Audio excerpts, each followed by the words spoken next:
Hello guys, welcome back to another video, and today I'm finally doing the long-awaited video for the Blood and Iron expansion, what I think are the best decks. So I did this video for the previous expansion and did really well, and there was a ton of people requesting that I do another one for this expansion, and I will say, for Blood and Iron, it's a little less clear, because with the last expansion, which was Covert Operations, at this point in the meta, even earlier than this point in the meta, just simply 2 weeks into the meta or so, it was very clear that there was 3 very, very dominant decks that stood out from the rest.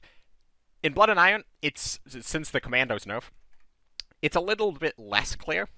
And with World Championship coming up right around the corner this weekend, which I will also be casting, so if you want to watch it for Cards, or if you want to watch it for me, you should go over and watch that live on the Cards Twitch channel.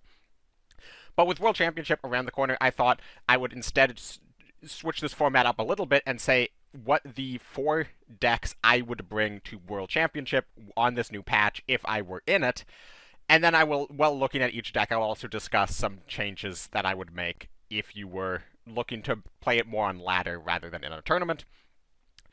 And also there's a few honorable mentions I will throw in there as just other things you can be doing in this meta. But of course, after each deck, I will then show off some gameplay on said deck, and then I will look at all of the honorable mentions at the end. What a performance there by J-King. J-King, full plot armor. J-King is pushing himself into the ranks of the legend. J-King is our world champion! J-King 7! What? The back-to-back Cards world champion!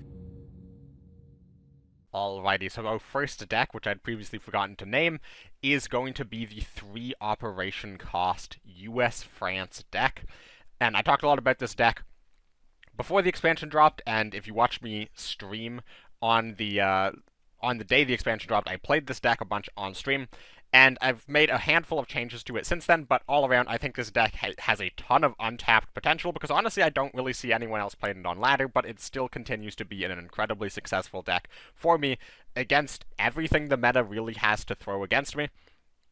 So, the deck is running what you would expect from the 3 operation cost deck, with a lot of the 3 operation cost cards that came out in Blood and Iron, as well as the ones that were previously pushed in previous expansions to sort of create the archetype. So you can see Les Terribles, the 511th Airborne, and then importantly from France, you're getting the 8th Moroccans, which if you watched my best cards of Blood and Iron, I put this card in my top 5, and I stand by it. This card is a huge part of the reason this deck is even viable, just the amount of healing you can get out of this card.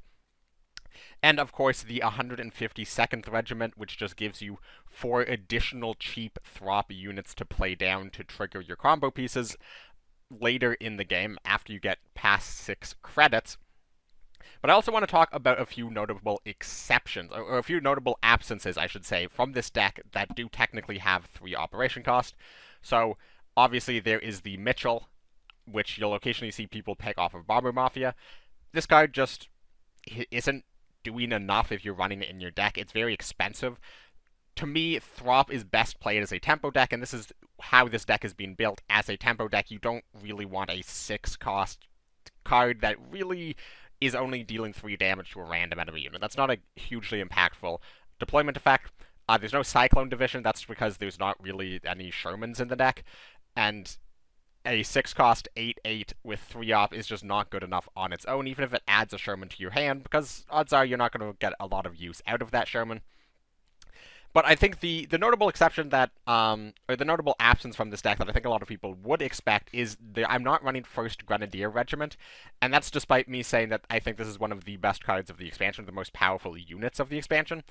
It is French Exile, so you can run it with the France ally, and I only have 8 French slots, so you technically could run it, and, you know, if you've seen a lot of some very specific decks, like Commandos, then absolutely consider throwing 1 or 2 of these in. However, again, it's just sort of the same thing where it's 6 cost, and your units tend to be the biggest thing, so your units tend to be one-shotting your opponent's units anyways, if you're doing unit-on-unit trading. So it really doesn't fit with the rest of the synergy of this deck, And then the other card that I'm not running is the Free French Navy. So this is just a 2-credit, draw a unit with 3 operation cost from your deck, heal 3. This deck has so much card draw that 2 cost to draw 1 card is not really good, especially because it does not affect the board state. It doesn't reduce the cost of the card you draw. Simply not good enough to run, in my opinion. So now let's talk about some of the cards in here that you might not expect. So starting off with sort of the more borderline, we have for Freedom. This is just a very solid card. +1/+1 draw card for 1 credit. It's going to be good in basically every single deck, and absolutely you are willing to run it at this because it just is going to cycle. And you do want to cycle with this deck because you are going to run out of cards really, really quickly. The other card is Production Order. Now, this card, if you look up 3 operation cost units, if you're just going through your collection looking at 3 operation cost units, this card will not come up because it is an order, but of course it's going to give you the guaranteed B24D, which gets reduced when you have 3 operation cost units on board, which you are going to have a lot of all the time. So this is essentially just a free 4-cost Blitz Bomber, and, well, a 5-cost if you include the Production Order. And yeah, this is just a very solid card. This is going to let you take out some units that might be controlling you, like an artillery or a bomber in the enemy support line can sometimes be hard to reach because this deck is virtually entirely infantry. Then the other key cards in this deck here are 4 copies of Land of the Free. And this is where I think my list differs from how everyone else is building Throp, or at least how the majority of people are building Throp, because you'll see a lot of players running the recently released Pontoon Bridge, which is 2 credits, give a unit +1/+2 if it has 4 or more attack. If it had 4 or more attacks, that its operation cost is 0 as well. And obviously this does have synergy. Most of the cards in this deck will have 4 or more attack, and even the ones that don't, like First Cavalry Troop, it doesn't count its base stats, it counts its attacks when the buff was played. So it does count if you buff it and then Pontoon Bridge. But again, just 2 credits to do that. And yes, you get the +1/+2, but what would I rather do is just do it for 1 credit. Also, this way it guarantees it, so you can play it on stuff like the 152nd or the 511th.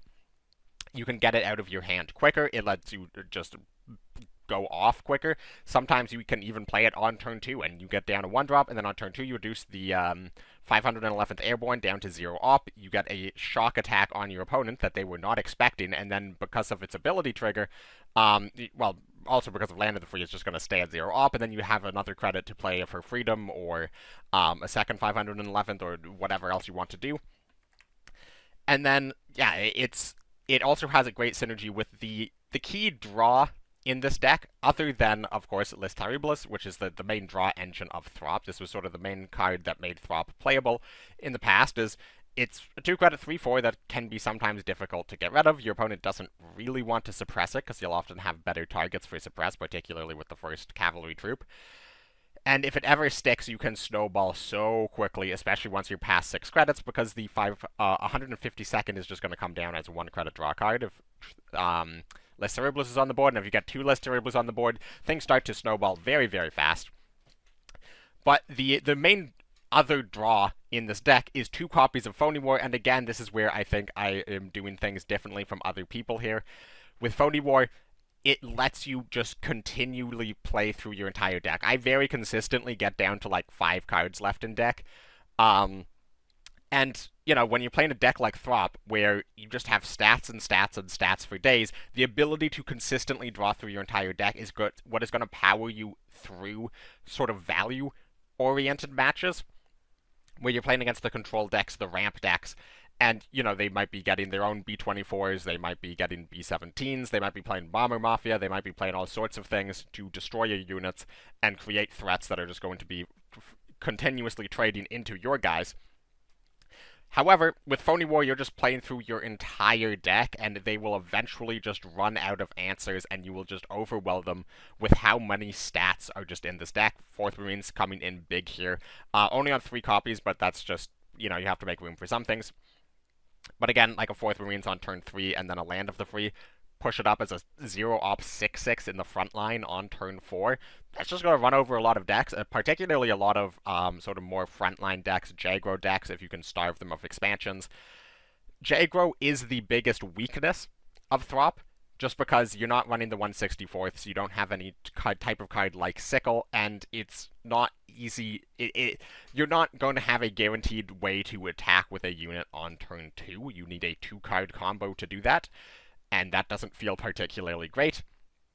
So Aggro is definitely the weakest matchup, but again, in a tournament setting where you can ban a Aggro deck if your opponent brings it, or it's just simply one of their 3 decks, it's quite strong, and even against Aggro, you're still going to be able to win by just simply out-healing them, because if the Aggro player doesn't have an immediate answer to a turn 3 Moroccans, then suddenly you're going to be healing 5 every turn, and the fact that they have 3 units in the front line that are hitting you every turn, it doesn't really matter, because you're just going to be flooding out the board, and then ideally you find your Victory March, which is the key card of this deck. Victory March sets the operation cost of all of your units to 0 and heals you for the amount reduced, so this is going to consistently be healing you for like 10 to 15, and then you're going to then on top of that get 10 to 15 credits worth of operation cost to be doing immediately.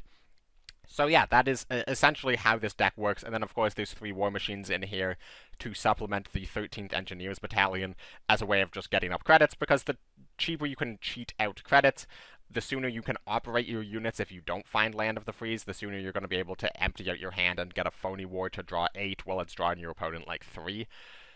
And yeah, this is Throp, and I think it is a very, very underrated deck in the meta right now. So let's jump into a couple games, and I'll explain the mulligan and sort of just the general way the deck plays out.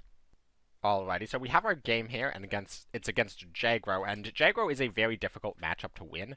However, this is a very good hand for the matchup. You have your 1-drops, you have your 2-drops, the War Machine pickup. This is an excellent hand. Only other thing I could ask for really is like a Land of the Free. So we'll start out with the 1-drop. And the way Throp operates is, against other decks, you're really just looking to play out units into your support line and just chill. Other decks are not going to put you under too much pressure. And I can promise you that what you're doing is going to be more... You're going to be snowballing faster than what your opponent is doing, with the exception of maybe Brit Air. But any other deck, you're perfectly fine just to sit in your support line. Don't make trades, don't push up to the front line. Just sort of sit back and chill. However, Aggro is going to just put you under too much pressure, that you're oftentimes not able to heal out of it fast enough. The issue right now that I have is this unit has shock, and my unit has shock, but I don't have an easy way of using my unit. Yes, ZCZ, I'm thinking on turn 2. So we have a few different plays here. We can list Terribilis. He probably can't kill it, but he might actually, he could have like a Type 93. I can War Machine, and that will let me get this guy out next turn. I could Jasko and Land of the Free attack. I think the best play, however, is to just go for board control. Against Aggro, you're really just trying to minimize damage, try to get a unit into the front line as quickly as possible. Because if you can just like stick a big guy in the front line, you're absolutely chilling. Aichi here is kind of annoying. If I push up, he can actually remove both units for free. Well, quote-unquote free. So, that leaves me with, do I want to go for Les Terribles Jasko? Or do I want to go for War Machine Pass? Well, like, obviously I'm pushing this up either way. And I think I'd rather go for Les Terribles Jasko. Picking up the Victory March is a huge draw here. He probably can't kill Les Terribles. Obviously, he could always like rip an Audacity 1 and 3. Desperate Measures would be insane for him right now, but Desperate Measures is typically insane in almost every situation. Goes for the shock trade, but this does keep this guy back in the support line a little bit longer. Commit the reserves to take out Les Terribles is going to deny the draw. And here is an interesting situation. I could get the other Moroccans, and he's almost certainly not going to be able to kill it. However, I don't really have a great follow-up. I could War Machine, not a great follow-up either. I think I'm going to get the other Moroccans, and hopefully he continues spending his credits somewhat inefficiently. The early commit the reserves taking out Les Terribles really, really ruins what I was wanting to do. However, it is also ruining what he wants to be doing by losing that credit slot very early. Sendai is also a bit annoying, but we do have strategic bombing still left in deck. So here, let's add a B-24D. I do think the Blitz here is still worth it, even if I'm losing the potential to suppress the Aichi. And let's play the War Machine and just hold on to this for freedom. I'll write the Fukuoka. Something like that. I mean, that's going to die, and that's going to then give me a credit.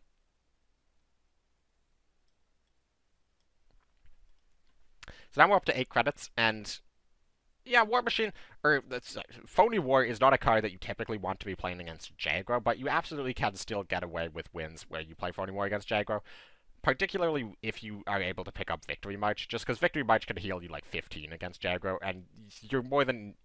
Like, if you both just have 8 cards, your 8 cards are going to be substantially bigger than Jaggro's 8 cards.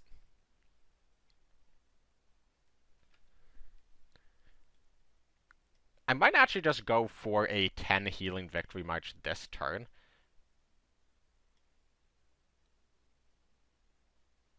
Ooh, we're definitely going for it now.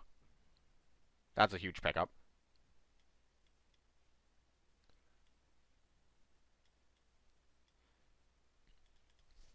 So we take out the big threats, we heal to 31, we still have Jasko on board, and we empty our hand to make room for Phony War. Probably next turn, by the looks of it. And this is sort of how the deck plays. You're basically just playing out these big units, and against Aggro, it's slightly different. Another Sendai, but now he has 3 slots of his support line full, essentially. Maybe I wait one more turn.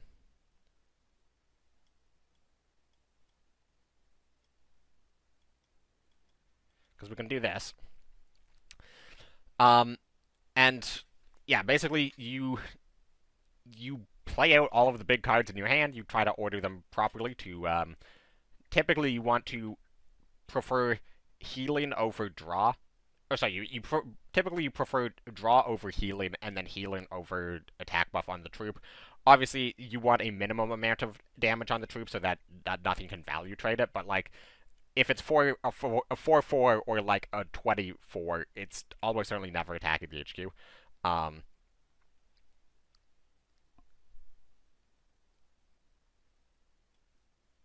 Oh, and we have the mythical double Michigan, which this very rarely happens, but when it does happen, it's absolutely hilarious because now operating actually generates you credits.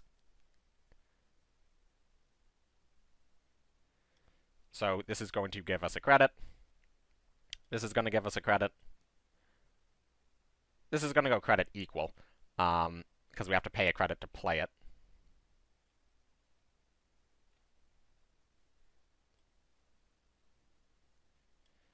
This is going to give us a credit.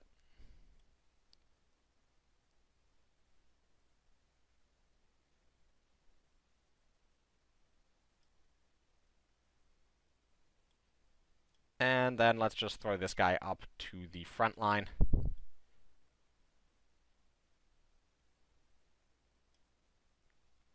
And with Phony in hand, we'll just play out another one. And yeah, that is this is how Throp can beat Aggro sometimes. This is how Throp beats anything. Like, what deck is beating what I just did? Obviously, there's certain like decks where you're going to play around board clears, but even if I like play out half of these cards, if I played it against a deck with lots of board clears, they likely aren't going to have their own units on board, so I can do half of this and still put out a similar amount of threat. The first cavalry troop just on its own is like a must-kill unit, and against control decks that don't have a ton of units, don't easily just have ways to trade off anything guaranteed. The first cavalry troop is just a must-kill unit. Actually suppressing his own Sendai so he can trade and not give me back the B-24J or the B24D. Pretty cool play.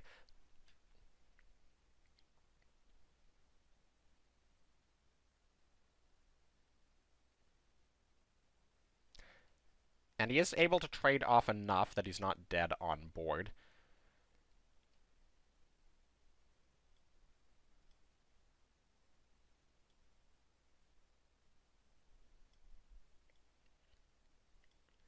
And if I play Phony right now, I draw him one card. So I'm leaning towards just playing out a Phony. I could even M6 Phony. Probably a slightly better play.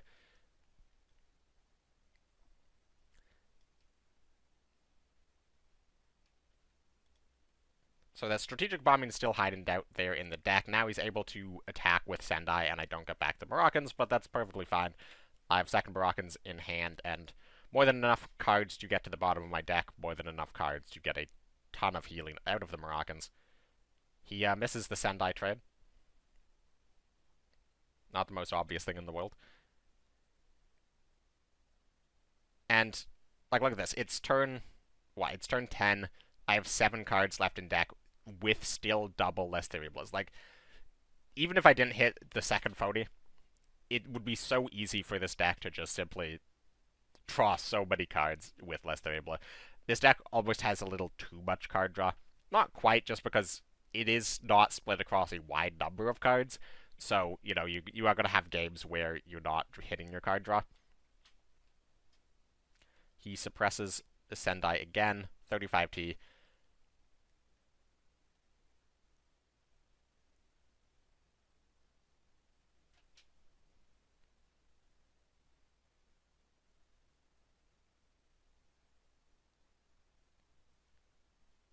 And the cavalry troop doesn't trade.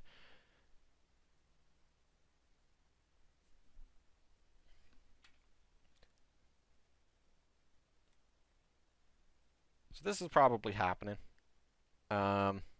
Just make room in my hand. Or make room on the board, I should say.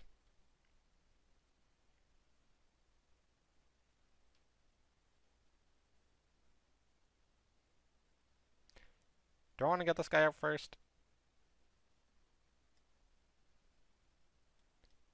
I kind of want to just actually get the damage in with the B24J. Or this B24D.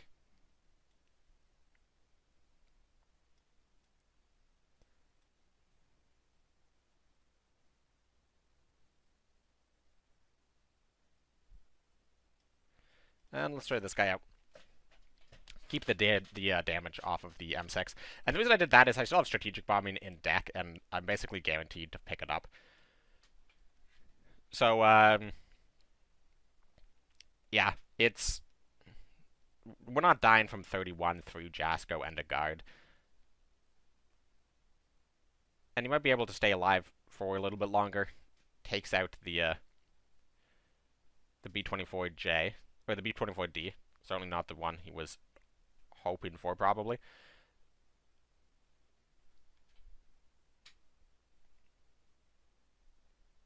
And all damage to my HQ right now is reduced by 2. So, he can only deal 1 damage.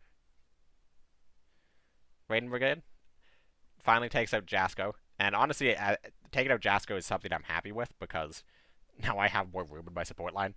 This deck can get really awkward with just support line space. And let's just go for the Les Terribles. Look for the strategic bombing. And we don't find it. Bottom 2.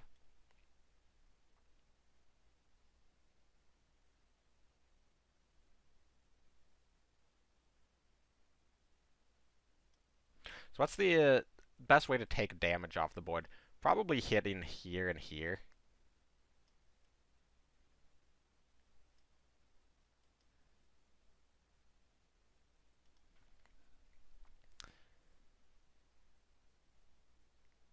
So yeah, this game's gonna play out a little bit longer.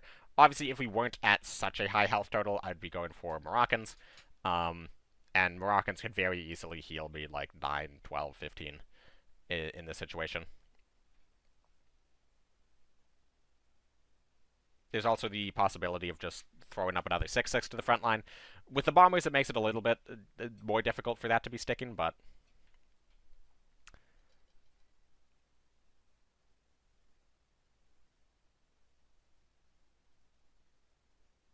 Okay, our opponent does have Blitzkrieg, but that's still not going to be enough, not even nearly enough to kill us.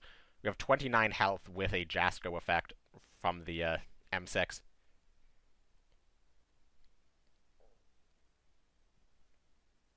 Even without the M6, he's only threatening 16 damage here.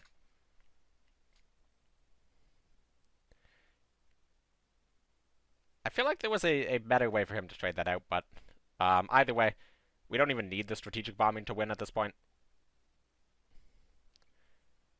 But we will just play it to end out the game faster. But yeah, that is essentially the way Throp plays. And this was actually the hardest matchup. Obviously, I had a very good hand. But what Throp is looking to do is really just exploit slower decks. And by slower decks, I don't just mean like control decks or like greedy ramp decks. Specifically just decks that are slow from turns 1 to 4. Like Frontline I would include in that sort of slow category. Because a deck like Frontline is going to be playing like its Greyhounds or its Scout Cars, and then it's like spending operation cost to push that to the front line, and then I play a 22nd, and then play a Sherman. And they're not really putting you under a ton of pressure until later in the game. Like once you get into like turns like 6, 7, they start sticking a few units, and then they go for a Blitzkrieg. But as long as your opponent's not just like rushing you down with 0-op units like Aggro is, you can just sit back and then you just simply play big things, and then you play Land of the Free on one of your big things, and then that's going to 3-for-1 you. And also, that's going to buy you enough time operating that for free to then play War Machines, gain the credit slots, start snowballing on card draw with Les Terribles, start snowballing on health with Moroccans. And yeah, you will eventually just win. And as was showcased in that game, the double Michigan, if you could ever hit double Michigan, you're just going to simply flood the board with everything in your hand. And then 40 Warrior is just going to refill that hand. So yeah, Throp, very, very powerful deck. I think is probably the best US deck in the meta right now. But obviously there's a few different things you can be doing with US. A lot of people are playing around with Sherman.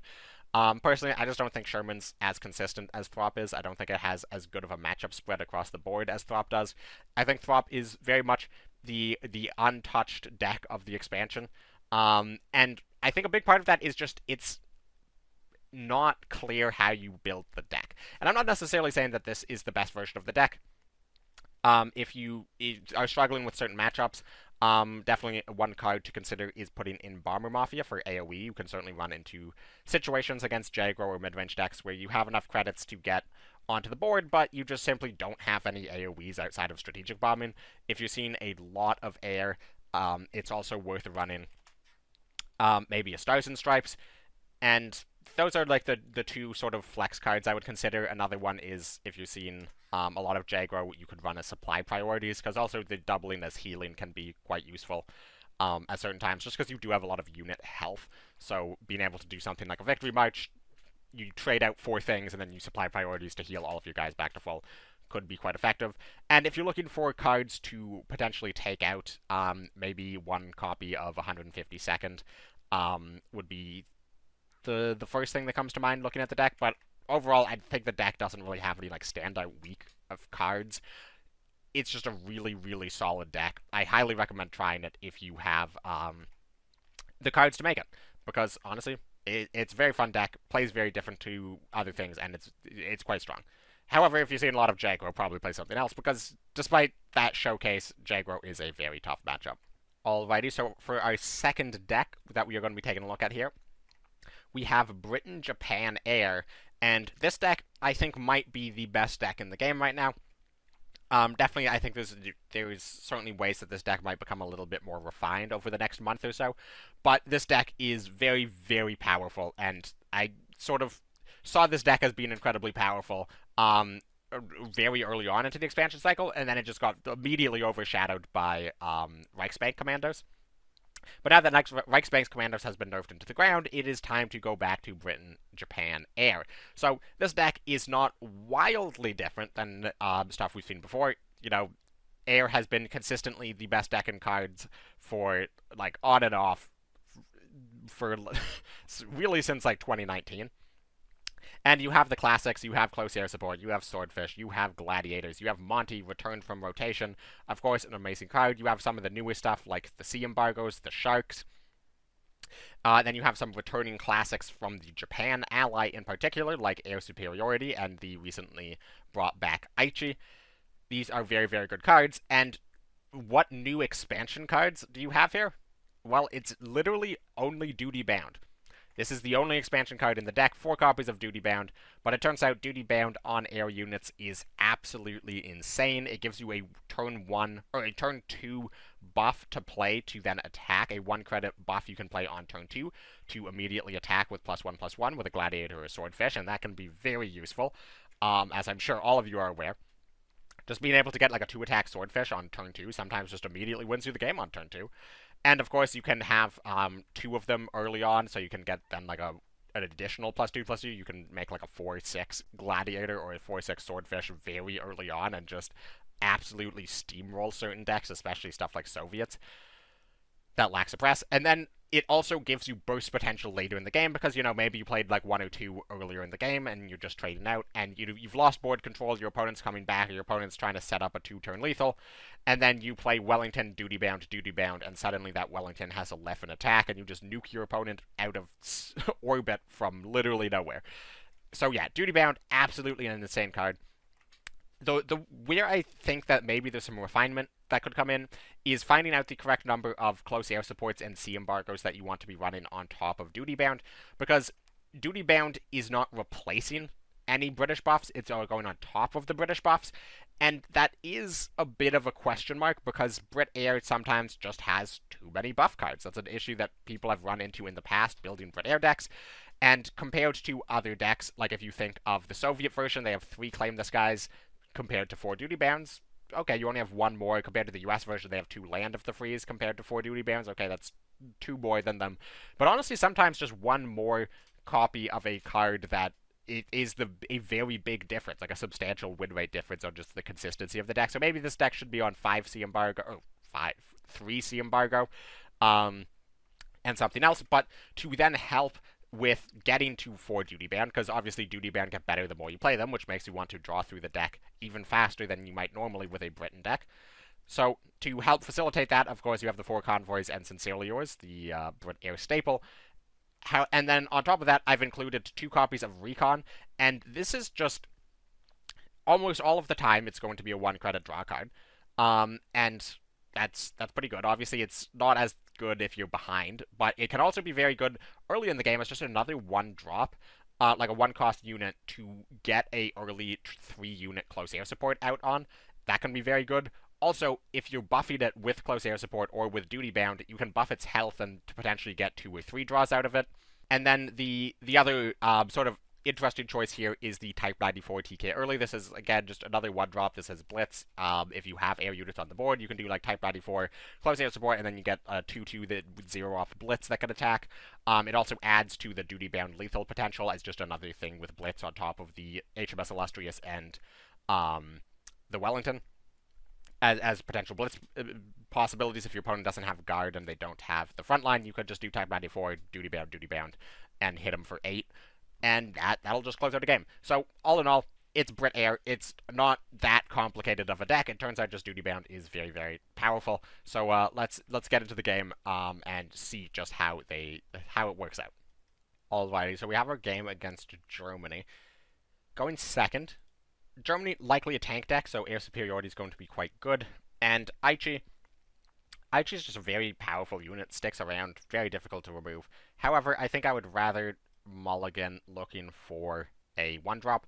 The nice things about Type 94s and the Recons is it also just... If you played the Soviet version of Air from the previous expansion, and obviously it's still playable this expansion, it only lost Patriotic Firestorm, is literally the only card from the 39-card deck that was rotated. If you played that deck, you know it's very frustrating if you just don't hit a 1-drop, because your entire hand is just so contingent on that. And yeah, obviously the Recon and the Type 94, they aren't air units, but what they are units you can play and trade. You can put your opponent under pressure with them. We're going to duty bound on this one just to spread out the stats a little bit more. This way, if he has like a Flampanzer, it's a little bit harder to decide which one to take out.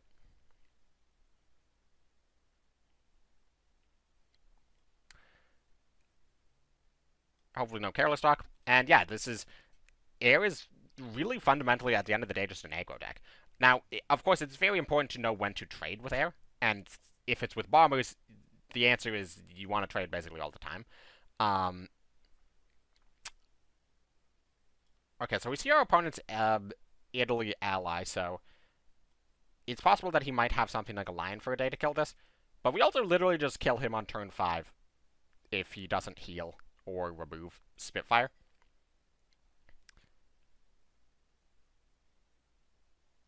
Like, if he plays a slow turn here, it is just over. Tactical Strike, okay, I'll take out the Spitfire. Fair enough.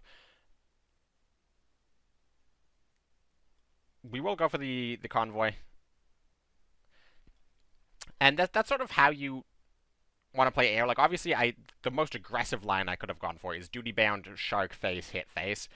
But if your opponent is giving you the space to do what you want, it is generally better to take the card draw opportunities when given, and look for situations to improve your board. So obviously, if I had Swordfish, Gladiator, Close Air support, and Convoy in my hand that turn, I wouldn't just Convoy, I would do I would do Gladiator, Swordfish, Close Air support, and just build a very good board, but Shark and Duty Bound is not building a very good board. And I don't have the tools to build a very good board in hand, so I'm going to take the opportunity with no cards on board to improve, with my opponent having no units on board, to improve my board, or the ability to build a new board on the future turn by going for the Convoy here. But also you have to recognize, how many fighters is my opponent likely to have? How much healing is my opponent likely to have? These are sort of the questions. What is the burst potential of my hand looking like? So here, has a credit, could be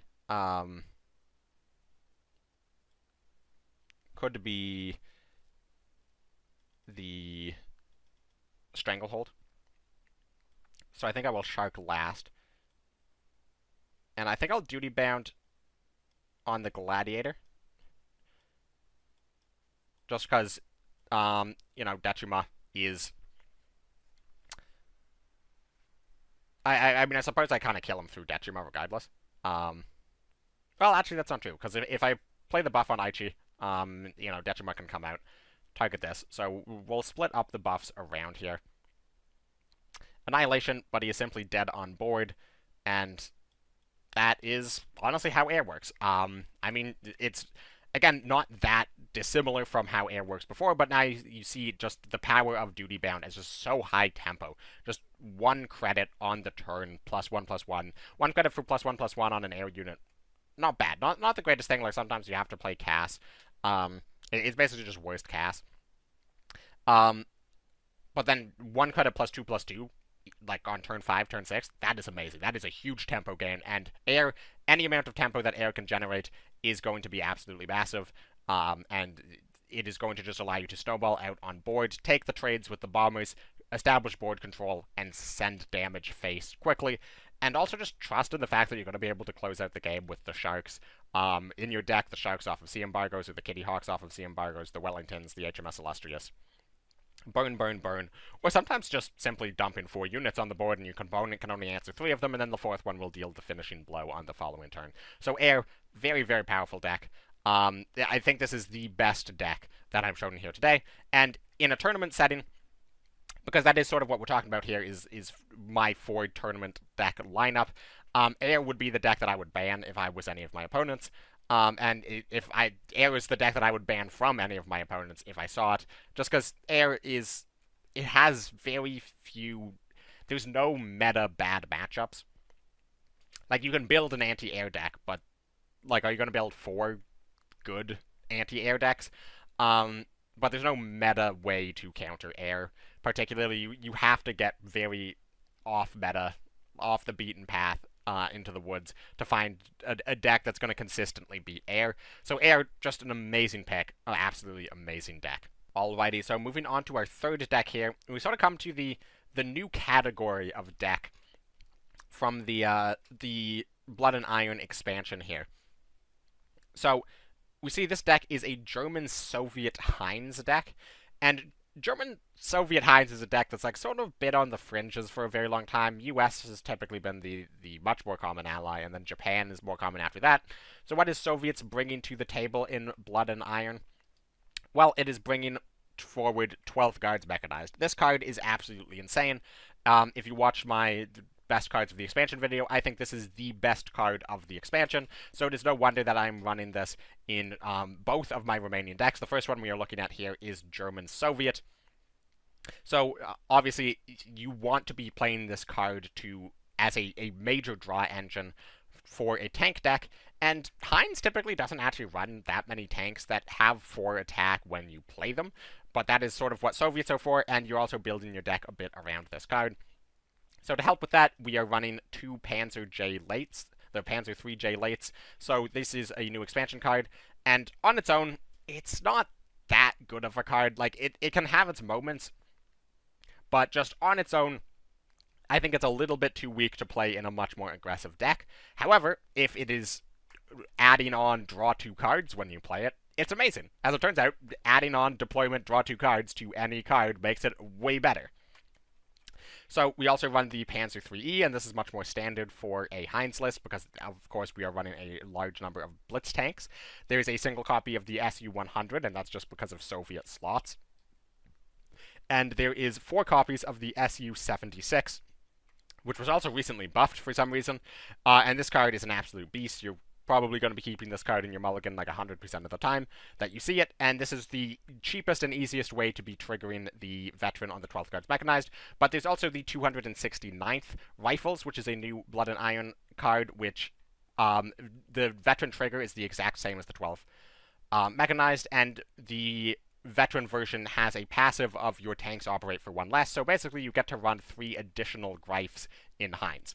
And Greif is the best card in Heinz, so yeah, it turns out that this deck is just very powerful, and that is, into that you include just the regular Heinz shell, so we have Panzer 3As, we have the Nachschub, 35Ts, Wirbelwind is back, Jaeger Regiment still just very good for draw, the Fast Heinz itself is making a return to Fast Heinz just because, you know, it's a cheap buff card and you are running a lot of German tanks in this deck. 22nd for more card draw, Blitzkrieg to finish off the opponent, and of course the new 110th Panzer Grenadiers. And this card is just absolutely insane, way to just put out a ton of damage to your opponent. And then just in case you run out of cards, we have 2 copies of Panzer Grenadiers. You know, if you want to build the deck slightly more aggressive, you could replace these with like Enigmas, something like that. But honestly, this deck is just very, very solid, and you get so much card draw that you can afford to run this sort of heavier stuff, just because, you know, you don't need to rely on hitting a very, very aggressive start to win a game anymore, which is sort of what Heinz needed to do before. If you ever missed your curve on Heinz, you were going to lose, because Heinz had next to no draw, so you basically just had to out-tempo your opponent 100% of the time. This deck, you can generate a ton of tempo, and you can easily out-tempo a lot of opponents, but you don't have to do that. You can get a just sort of... You can generate a bit more value out of your deck, just use your card advantage over your opponent, and just get value trades, use the buffs from the Panzer 3E to get in value trades, get more value out of these stuff like the Panzer A's. And then, of course, at the sort of the weird end of the deck, we have a single copy of Suppression, and this is just to get through any big guards, because the one thing Soviets is lacking is any form of removal and any form of suppression, and Germany doesn't have very good access to that either. So this deck has 0 air units. Suppression is just being run as a 1 credit duress, because this deck doesn't have access to duress. So if you're looking for sort of the card to test out a little different things, if you want to test out a few different things, it is the suppression that I would probably take a look at. Like, if you want to try out a dive bombing, I think that's perfectly reasonable. If you want to try out Through the Breach to deal with enemies' 12th guards, I think that's perfectly reasonable. The other things to consider would be the where is it, rally. If you've seen a lot of pin, Britain has more pin than ever. Monty is back. Rally absolutely could be a very useful card in certain matchups.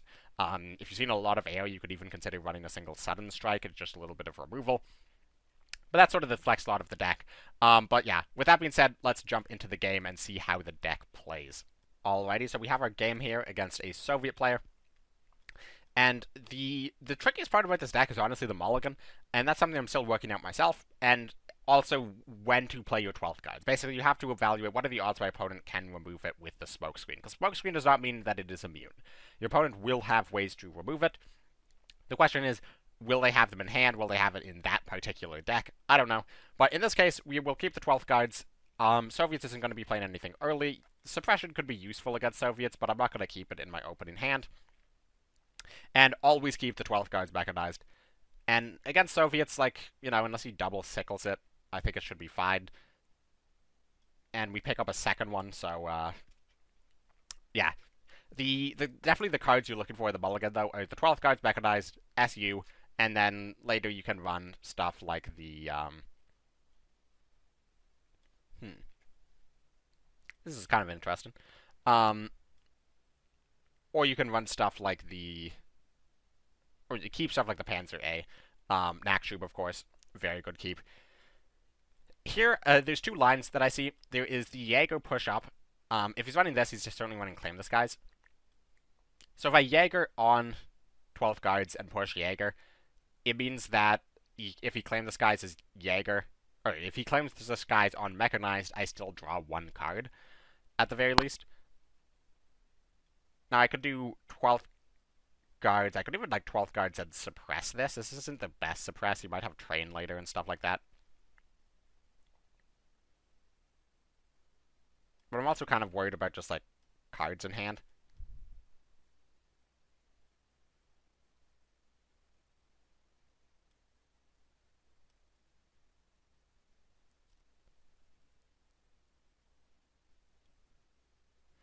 And we'll drop an early suppress, just in case he doesn't have Claim the Skies. I mean, even if he does have Claim the Skies, it's still preventing 6 healing.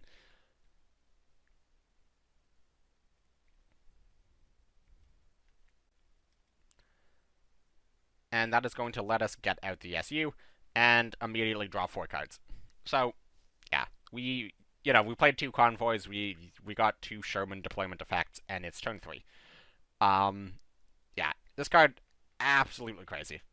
Absolutely crazy. And this is exactly what you do. You just get into this hand, and then you draw a bunch of cards, and it will generate a hand very much like this. And suddenly you're just threatening to do an absolute ton of damage very easily. We win the Claim the Skies 50-50. Nakshub is going to help us pop off even harder here.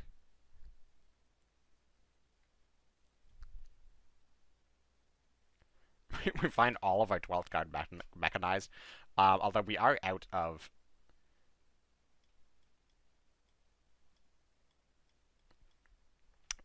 triggers for them. I could play a 22nd. I could also Jaeger. Man, Jaeger being a 1-2 is a bit of a feels bad.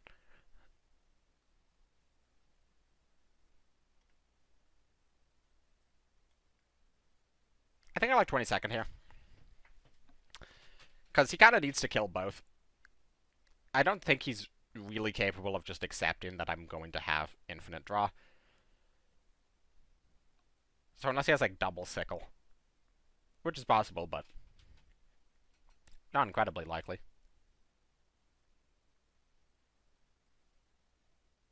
Starts with the sickle. And from this point in the game, but just because we do have so much card advantage, we can afford to focus less on value and more on tempo. At this point in the game, we're just trying to get as much tempo as possible, just so our opponent can't try to, blow us out on board. Now, the question is, how how do we go about achieving that? With the sand, it's really awkward. I would love to trigger the veteran on this. So I think we actually play this turn.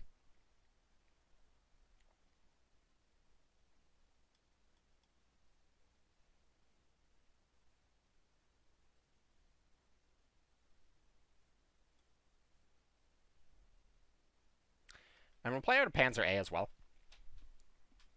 So my thought process is next turn, we do Panzer 3J late. We can push up. Depending on if he plays like a unit, we might hit it. Oh, we can get the shock attack in on the SU. That's nasty.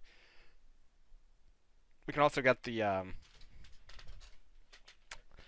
Nakshub off of that as well. So here, play the late. That is going to give us the Greif effect, which lets this operate for free.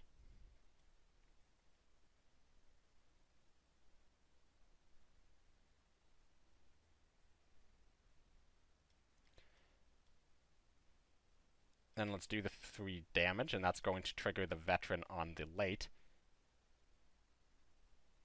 Oh no, I completely messed up. It's 4 damage. So yeah, make sure you read what your cards say. Yeah,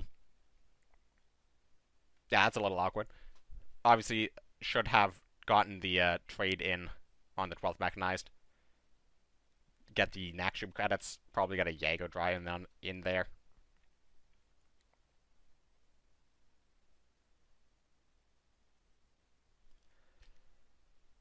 So, despite that misplay, we're still in a perfectly fine spot. Just like the sheer power level of my deck, like compared to his, in terms of what my deck has done so far, it is much higher than what his deck has done so far. The sickle actually triggers the veteran on the late. That's kind of funny. So now we do have the shock on this.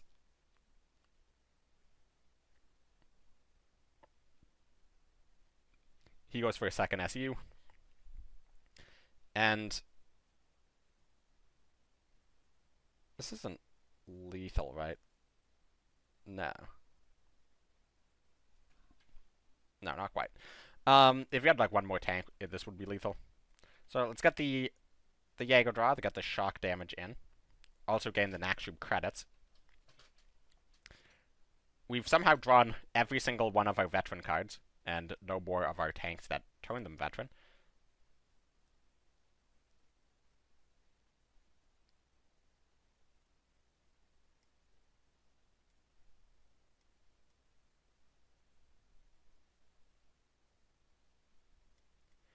This guy's kind of less important at this point in the game.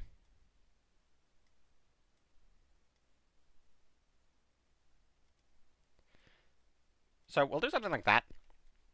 We don't want to overcommit to the board too hard, just in case he has something like a Depths of Winter or a Strategic Focus targeting ground units. We want to keep enough cards back in our hand to still close out the game. And of course, at this point, we have something like 8 draws to trigger these. And if any of those 8 cards are drawn, which is almost a 50-50 at this point, it's going to then draw us 4 additional cards.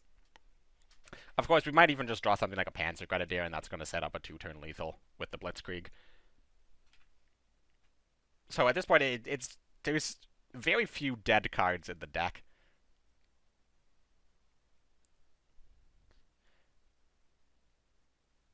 And this is going to be 1 off lethal. However, we have the SU, so we can finally trigger some veteran effects.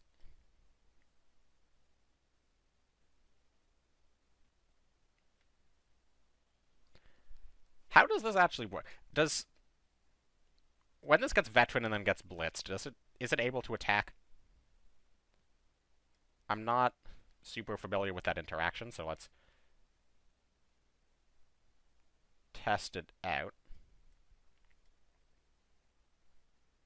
Okay, I didn't think so.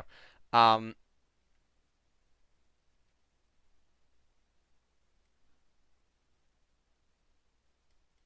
let's kill the the Petlyakov. Honestly, might have been fine for him to keep Petlyakov on board, just because he's an Italy ally, so it stops stuff like Dechiba. Not a ton of Soviet deployment effects that I'm too worried about.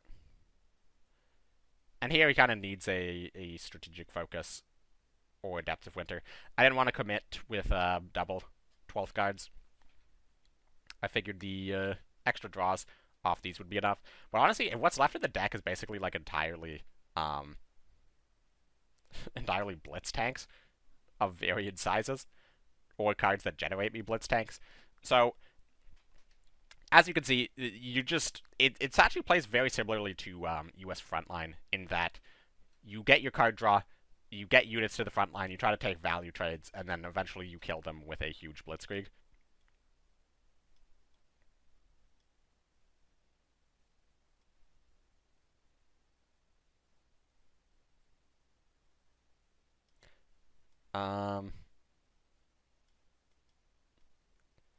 Yeah, it's like turbo lethal. Yep,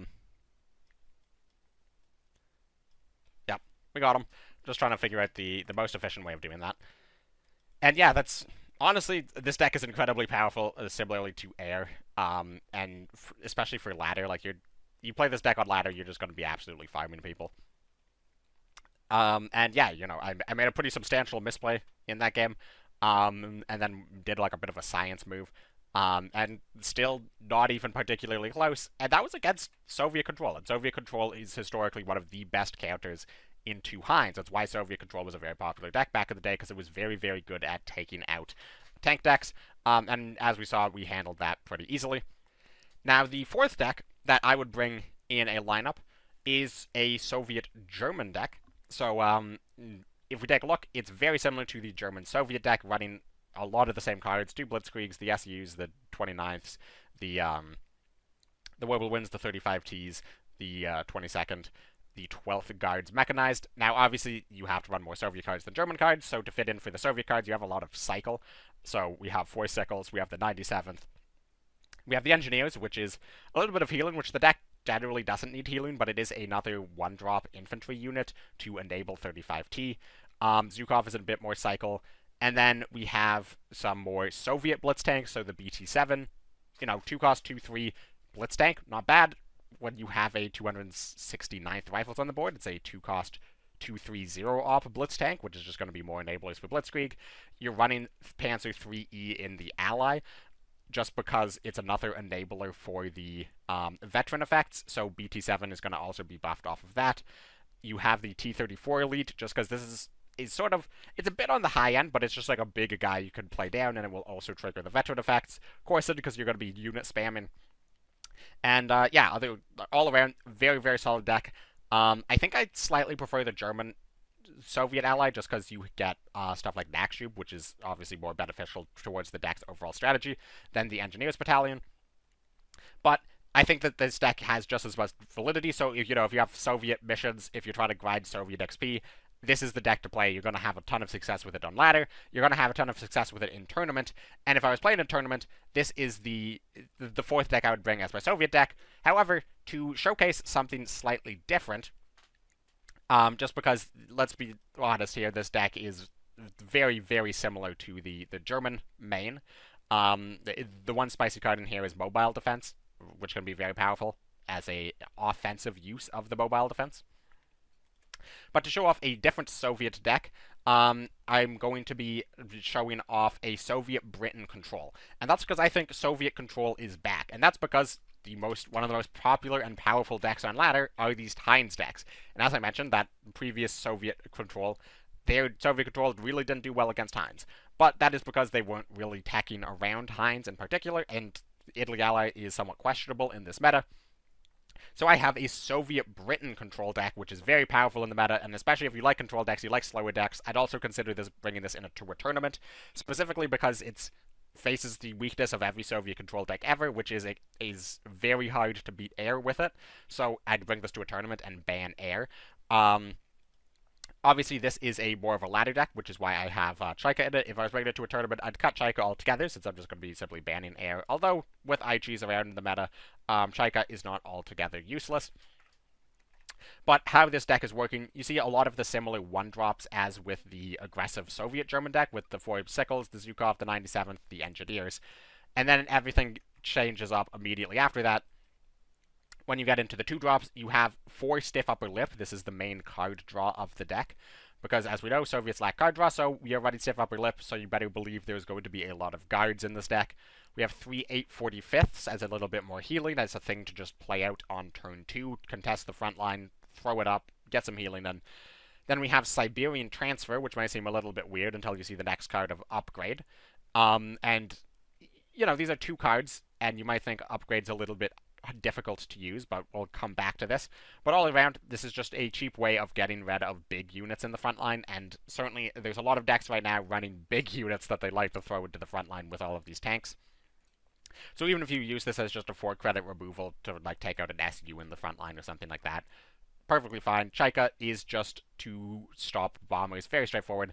MI5 is just the denial of a single draw is so impactful in this meta because honestly, just denying draw is impactful in every meta, but the decks right now are not going to run you over immediately and then simply top deck for burn.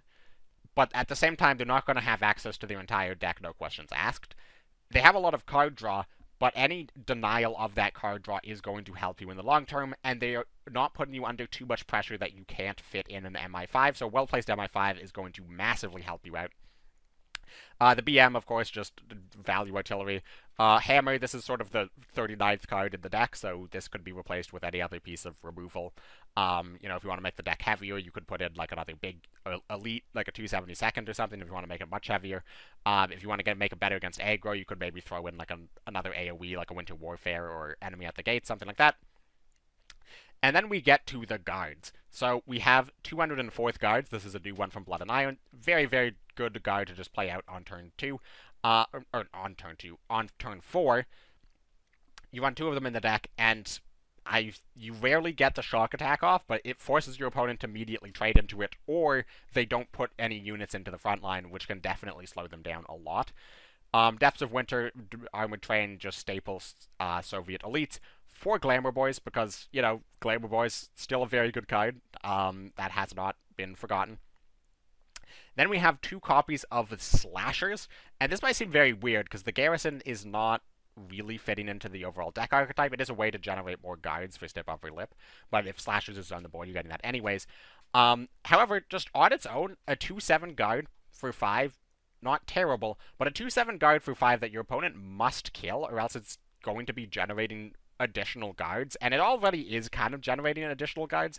Like, realistically, this is more like a 2/10, is probably like a better way to think of it, because it's almost certainly getting at least 1 garrison unit, so it's essentially like generating an additional health of guard. Now, obviously, it's not quite that way, but Slashers is just a very useful card of slowing down your opponent, and this is just really almost a guard spam, if you want to think about it in a simplistic way, of just slowing down your opponent. Corson, very useful card. T3485. This card, once you get the credits to start using this card, it can snowball really, really hard, especially when you have all of these guards. You can keep it behind the guards, and then the shock every single turn can't be suppressed. It's just like smashing down units. It's essentially like a 6/6 artillery. In that sort of way. KV is just a very solid card. It can help end out games quickly. But this is sort of on the cutting block if you find a card that you really want to put in this deck that you don't see me running now. And then we just have a bunch more Soviet elites. You can see everything after 5 is just Soviet elites. And then even in the 5 drops, there's some more Soviet elites. But we have Naval Brigade, we have Strategic Focus as another AoE on top of the Depths of Winter. We have the 4th Guard Rifles. This card is just really, really powerful. It's also another guard for the Stiff Upper Lip. And then last but not least, we have the Front Formation.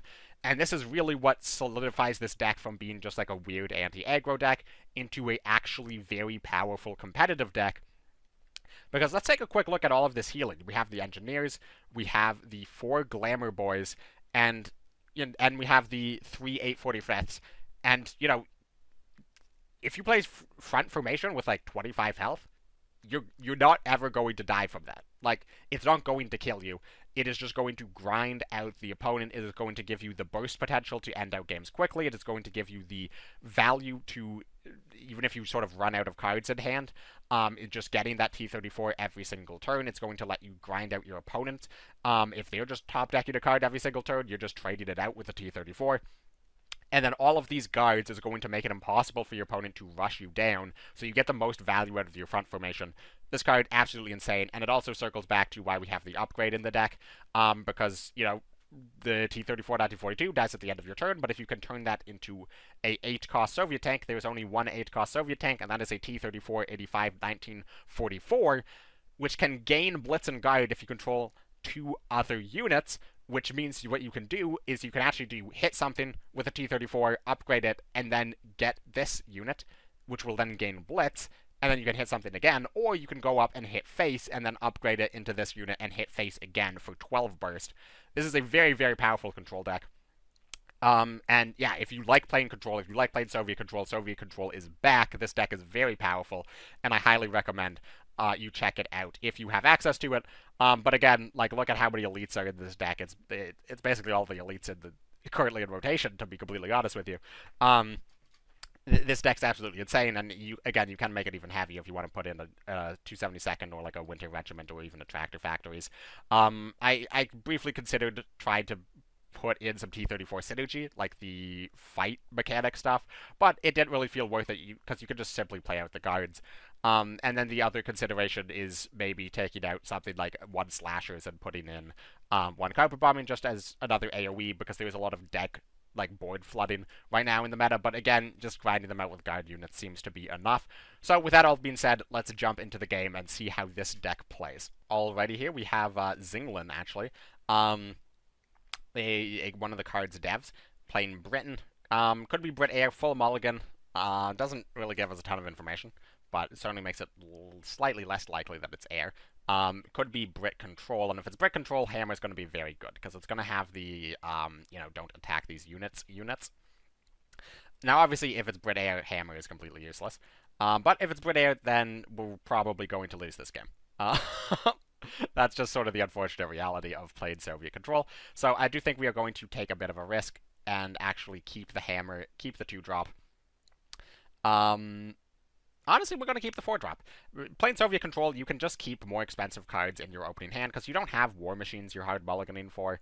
And, you know, a deck like Bryn's not going to be putting you under a ton of pressure. Turn 1 pass after the full mulligan also further suggests that it's not air. Okay, Albacore. Maybe it's just air with a very unfortunate hand. In that case, we will take it, I suppose. Drawing the 4th Guards Rifles very early on, that's going to be huge. Wildebeest. Okay, Zinglin is cooking here. Absolutely cooking. And Double Bomber, showcasing exactly why this is a very terrible matchup.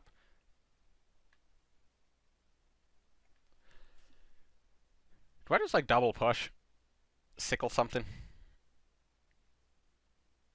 Obviously, I could stiff upper lip. Get the draw in now, single push, but that makes his turn much easier. We'll sickle this. Maybe we get lucky and find another sickle. We do not, so let's double push. Forces him to do something other than simply, like, trade, play down a unit. I suppose if that unit is Shark, he can still do that.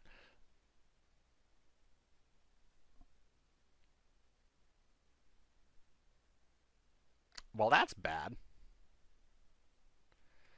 Okay, well, we're taking a metric ton of damage here. 845th pickup. I mean, it's something to play, because this trade obviously has to happen. And if we play stiff upper lip, we are simply just going to overdraw cards. So we'll play out the 845th.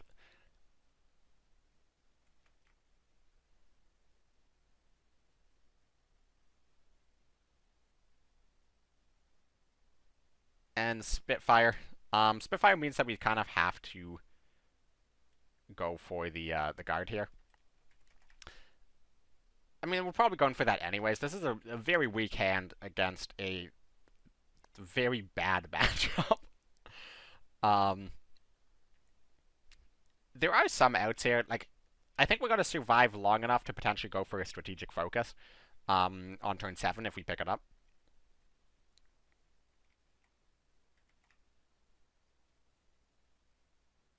Oh, idea superiority heals us. Shark face. Oh, and the Chika pickup. How big is that actually? Because we're still taking 6 damage here.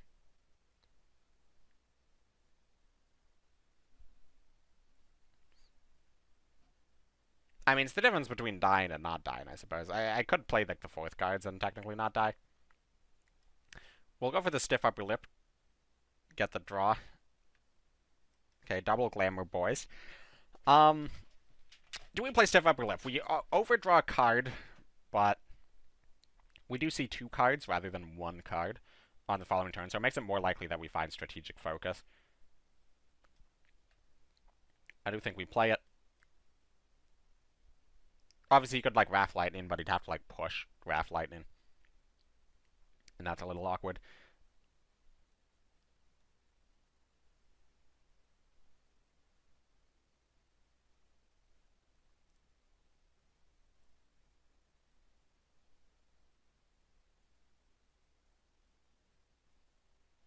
Alright, so the Chika is hopefully going to mess up his lethal plans here. We are just dead to HMS Illustrious. We're dead to Shark. We're dead to Kitty Hawk.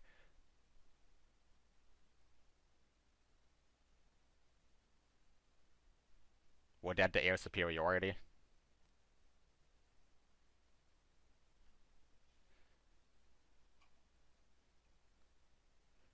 This gives us the opportunity to kill Wildebeest.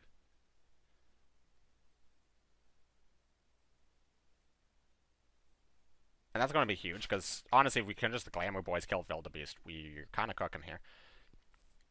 Does 2 more damage, sacks the Shark. We lose the BM, that would have been a great pickup. Well, this turn is very straightforward. Just guard up. I don't think I want to push.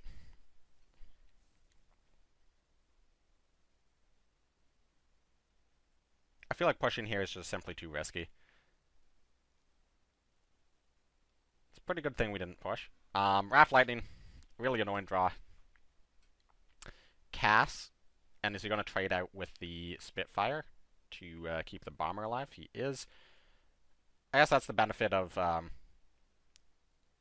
playing them on the same side of the HQ. Yeah, I suppose there's no suppress. Well, there's likely no suppress. That's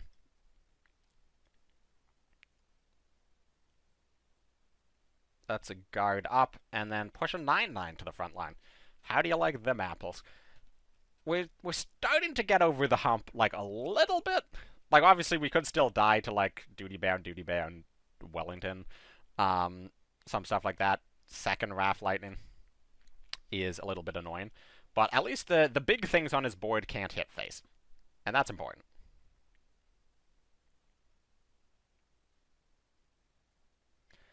Siberian Transfer here is cooking. It's 2, 4, 6, 9. We're 1 credit off of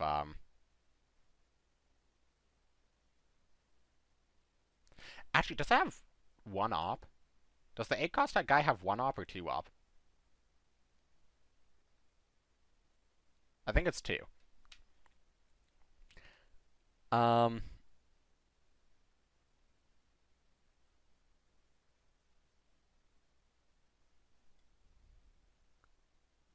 Do I do that and then just hit the Bomber? I think so.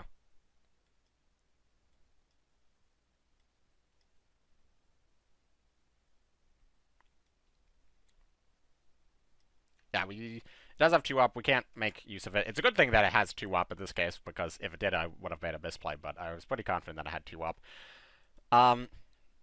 So yeah, we have 13 health in the way, and he has 3 fighters. So they have to play fair. There's also no Claim the Skies because he's Japan ally, so we don't have to worry about that shenanigans. Take Liberty is a pretty spicy card, but honestly, I'm fine with that. I feel like I don't need a ton of cards to win this match. I'm also fine getting another chance of picking up a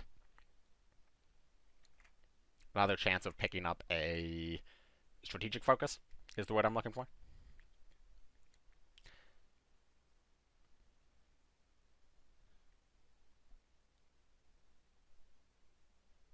Oh, that's definitely very good.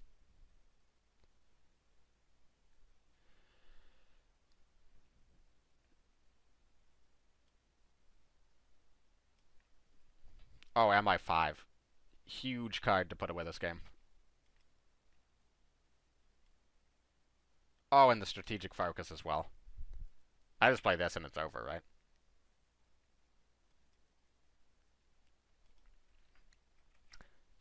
We can even afford to go for engineers plus front formation next turn.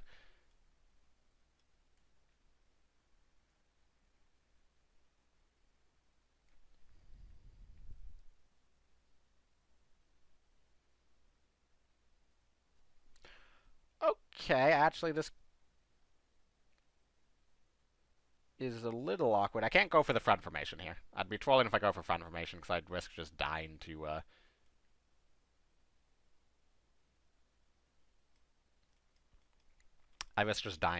Wellington top deck.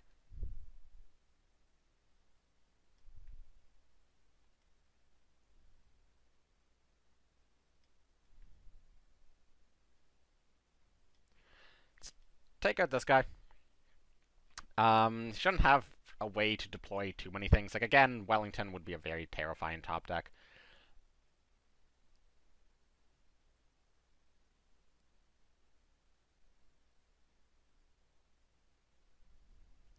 Yeah, Albacore is reasonable.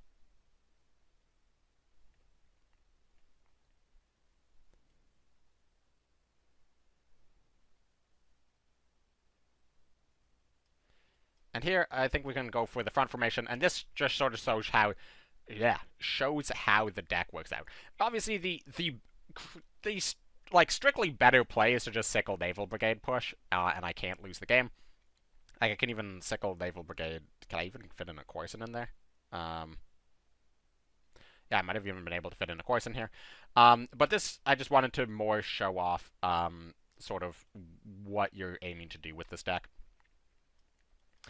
And that is just grind, grind, grind. And I have a 0-cost Corson in hand. I'm not going to play it because I want room for the other T-34. The T-34 dies, so I heal back. And yeah, honestly, like, obviously Zengland is not playing like the standard air deck, but this match is like perfectly highlighting exactly like what this deck is attempting to do.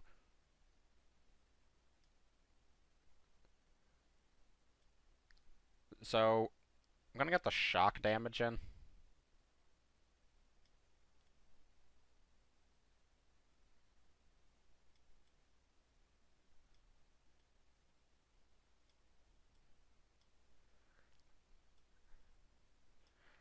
Oh, the Ultra!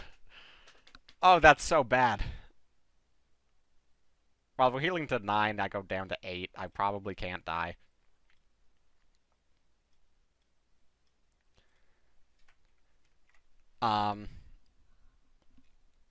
Yeah, my idea was to hammer just for 2 extra health. I did not think that he top decked Ultra, but we got the game anyways. And yeah, I love Soviet control. I love grinding matches. I could honestly play that deck on ladder like all day. But that is this deck. That is the beauty of the Soviet Britain control. So if you like control decks, if you like grinded decks like I do, absolutely check this one out. And like, you know, I think I'd bring Soviet Germany to a tournament just for like slightly more consistency. It's like tempo, you know, I don't take too much risk against like random like super heavy ramp decks. But honestly, I've beaten every super heavy ramp deck that I've queued into with that Soviet Britain deck. I actually haven't lost a game on that Soviet Britain deck. I'm like 15-0 since I made it. I think it's a very, very solid option. Now, let's get to the other honorable mentions here. So, again, I talked about bringing a 4-deck lineup, but I wanted to show off one Japan deck. I think Japan is sort of the worst situated in the meta right now, with just having the least variety of what they can do. And that's not really anything new for Japan, let's be completely honest, but the best deck, if you want to play Japan, the best deck you can play is Aggro. And here is how I would go about building a Aggro deck in the Brothers in Arms, or not the Brothers in Arms, the Blood and Iron expansion cycle. So one, you're trying to get value out of the suppressions here. So 2 suppressions, and then the new Aichi and the new Key 30 are going to help you, along with these restorers. And the Dragon Slayers has a little bit just sort of beef to get out on turn 4 and punish some of the slower decks in the meta here. Then we're taking out Shibatas and putting in 2 copies of the 58th Infantry Regiment, and this is going to help solidify your early game a little bit more. And then on top of the 2 suppression for a little extra draw, I have a 1-of Buzz Bomb here just to round out the deck. Now, obviously, like, you could cut Whirlwinds and put in 2 more Buzz Bombs, but I like the Whirlwinds as just a little bit extra blitz units. Also, with air being popular in the meta right now, Whirlwind is just a very solid card. Also, I'm still not convinced on Buzz Bomb being an excellent card. It's just a very good card to fill out the lineup, because if you draw it, you're never unhappy. And that's a nice thing about a card. If you see it, you're never unhappy. You're never keeping it in your mulligan. And it's very, very rare that you're like, I need to draw Buzz Bomb. But it's 1 credit, and it draws the next card in your deck. And dealing damage to the enemy HQ is what you're trying to do. But yeah, if this is how I'd build Aggro. I've tried out a couple different things. Like, I've tried out the duty-bound Aggro. There's just simply not enough reliable draw, I think, in Aggro to make as much use out of it, because the units you're playing on it are inherently more volatile than air.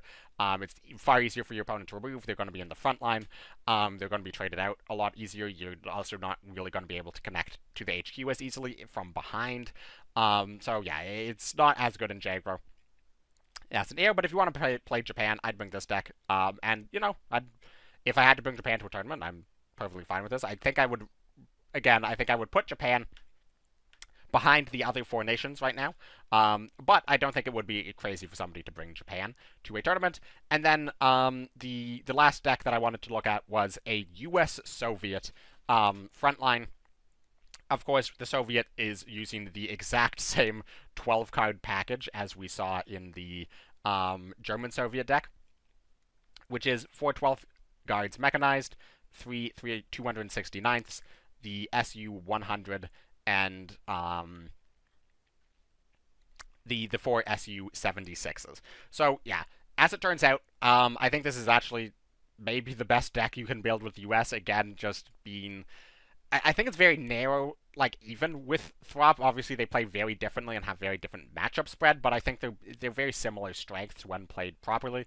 But, again, I didn't just want to make every single deck a Soviet ally tank deck, but I think it would be entirely reasonable to bring 3 Soviet tank decks to, like, the World Championship, for example. I think that would be perfectly reasonable, and, you know, if you really like playing Soviet tanks and you have different missions and cards, you know, you have to win with US, play US-made Soviet tanks. You have to win Germany, play Germany-made Soviet tanks. All of them, very good. Otherwise, this deck is running sort of the... sticking to the main Frontline package, in the questions of M10s versus half-tracks, this deck is on 3 M10s because they are more triggers for the veteran stuff. Hellcats are obviously already triggering it. Shermans are already triggering it. You can see why this deck fits in very naturally. And then sort of the out-there choices, I would say, are the single copy of Bocage Warfare. Now, this card I put in as the 39th card in the deck when I was originally making it, like a week ago, and I just put it in as just like, I'll test the card out, see how it works. Honestly, in this deck, very, very good, and I'd considered maybe even trying to find a way to fit in a second one, just because you do run a lot of tanks, and later in the game, once 29th is on the board, these tanks are having 0 op, and, you know, Bocage Warfare on a Greyhound or a Scout car to go from a 1-3 tank to a 3-5 tank is huge. And that's also just like sometimes can end out games, but oftentimes it just gives you a good value trade, and it will almost always trade for itself, like 1-for-1 in terms of you getting a 2-for-1, but you spent a card to get the stats to go for a 2-for-1. So yeah, that's one oddity that you might see, and the other one is Patton, and Patton in this deck is absolutely cracked, because what you can do with this deck, once you like get towards the later part of the game, is you can do like Patton, and then you do 269th for 2 credits, so you've spent 3 credits, and then you play a 2-credit SU 76, and now you've spent another 2 credits, so now you're up to 5 credits spent total, and the SU triggers the Veteran on the 269th, and which reduces the op cost of the SU to 0, and the SU has Blitz, so for 5 credits, you're already getting a Blitz, 0-op Blitz 5-4 tank, and then all of your Scout cars and Greyhounds in your hand are 0-cost, 0-op Blitz. So all of these just turn into Type 94s, basically. 164ths are also 0-op, 0-cost, 0-op. And then, like, the M10s and the Hellcats are 2-cost, 4-attack, 0-op tanks. Like, you can burst so much damage so quickly with Patton in this deck. It's kind of insane. In some ways, I think the US deck might even be better than the Soviet main version of the Soviet tanks deck. Like it might be sort of the second best of them. I think Germany, with the credit cheating from Naxxum and whatnot, is still maybe slightly better. But all around, the decks play slightly differently, but I wanted to show a bit more variety right now in the meta, because absolutely there are some very different archetypes you can be playing. I definitely highlighted more on the tempo end, but you can always build control decks, you can still build ramp decks. Combo's a little bit harder out there. But these are, in my opinion, the best decks in the meta right now, the best decks for ladder, the best decks for tournaments. I've talked a little bit about how to build the decks for each one. But, of course, if you have any other specific questions about these, feel free to ask, and I will do my best to answer you in the comments. But also, don't think of this as any sort of limiting factor. Like, you can absolutely play other decks. Sherman's very, very good. You know, like the Germany-Italy 4-attack, more control type of deck, that one's solid. You can definitely build some very good British control decks. I don't think anyone's really tried Japan control, but that might be something that's worth checking out. So there's still a lot to uncover in this meta, but right now, as we stand, headed into the World Championship, these are sort of the decks I'm expecting to see. Well, minus Throp, I'm not expecting to see a lot of other people running Throp, but the tank decks I think are going to be very popular. They're very popular on ladder. Britain, Japan, Air are going to be very popular. Jaggro, I think we're going to see some Jaggro just because it's the classic. And I wouldn't be shocked if we saw some Soviet control, because honestly, I think if people give Soviet control a fair shake and test it out, I think Soviet control is a very, very good deck. So, with that all being said, thank you very much for watching. Let me know what you think your favorite decks of this expansion are, or if there's any really heavy-hitting decks that you think I missed. Let me know in the comments down below. Subscribe so you don't miss another video. Check out the Cards World Championship stream this weekend, Saturday and Sunday. I will be casting that. So yeah, just check all of that out. Subscribe so you don't miss anything. And I will see all of y'all in the next one. Thanks for watching.